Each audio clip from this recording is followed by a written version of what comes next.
नागपुरातल्या हिंसाचार पीडित भागात अतिमहत्वाच्या सेवा वगळता शाळा दुकानं आजही बंद राहणार. उर्वरित नागपूरमध्ये जनजीवन सामान्य. मेट्रो, सिटी बस, एसटी सेवा पूर्ववत.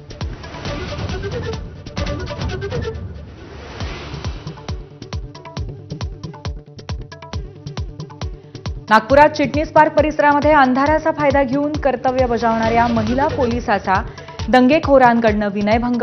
विनयभंगासह अश्लील शेरेबाजी करणाऱ्या टोळक्यावर गुन्हा दाखल.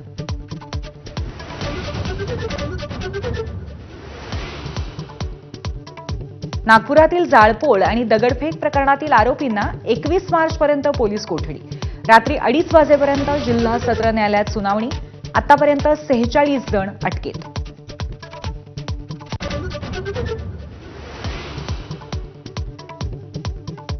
नागपूर पोलिसांसोबतच महाराष्ट्र एटीएसही करणार नागपूरच्या राड्याचा समांतर तपास.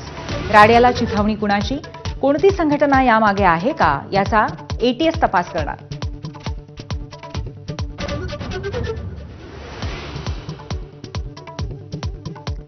नागपुरातल्या राड्यानंतर छत्रपती संभाजीनगरमध्येही पोलीस अलर्ट मोडवर. शहरात वेगवेगळ्या ठिकाणी पोलीस तैनात. रात्री उशिरा पोलीस आयुक्त, उपायुक्तांसह अधिकाऱ्यांचा फ्लॅग मार्च.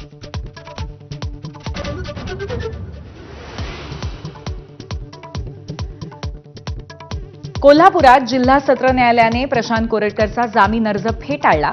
आता नागपूर आणि कोल्हापूर पोलिसांपुढे प्रशांत कोरटकरला शोधण्याचं आव्हान.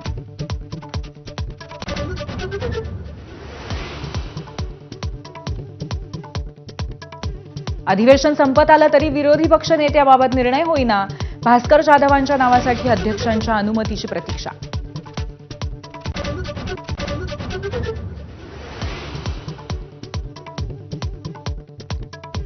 1 एप्रिलपासून मुंबई-पुणे एक्सप्रेसवेचा प्रवास महागणार. टोलच्या रकमेत होणार 5 रुपयांची वाढ.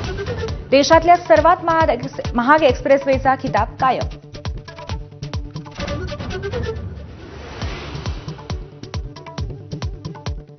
राज्यभरात आज रंगपंचमीचा उत्साह.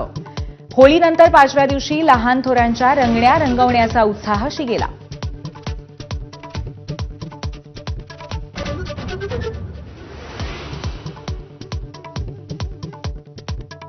मुंबईसह राज्यात उष्णतेच्या लाटेनंतर हवामानात पुन्हा बदल. पुढील 5 दिवस अवकाळीच्या बरसातीचं भाकीत. मध्य महाराष्ट्रासह मराठवाड्यात विजेच्या गडगडाटासह पावसाचा अंदाज.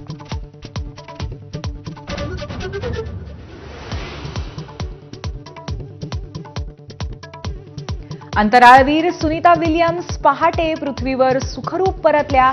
9 महिन्यांच्या अंतराळवासानंतर पृथ्वीवर परतण्याचा योग. मोदींनी दिलं भारत भेटींचं निमंत्रण.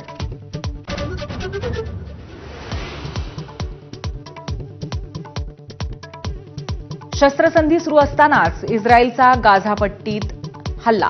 इस्रायली हल्ल्यामध्ये तब्बल 400 जणांचा मृत्यू झाल्याची शक्यता.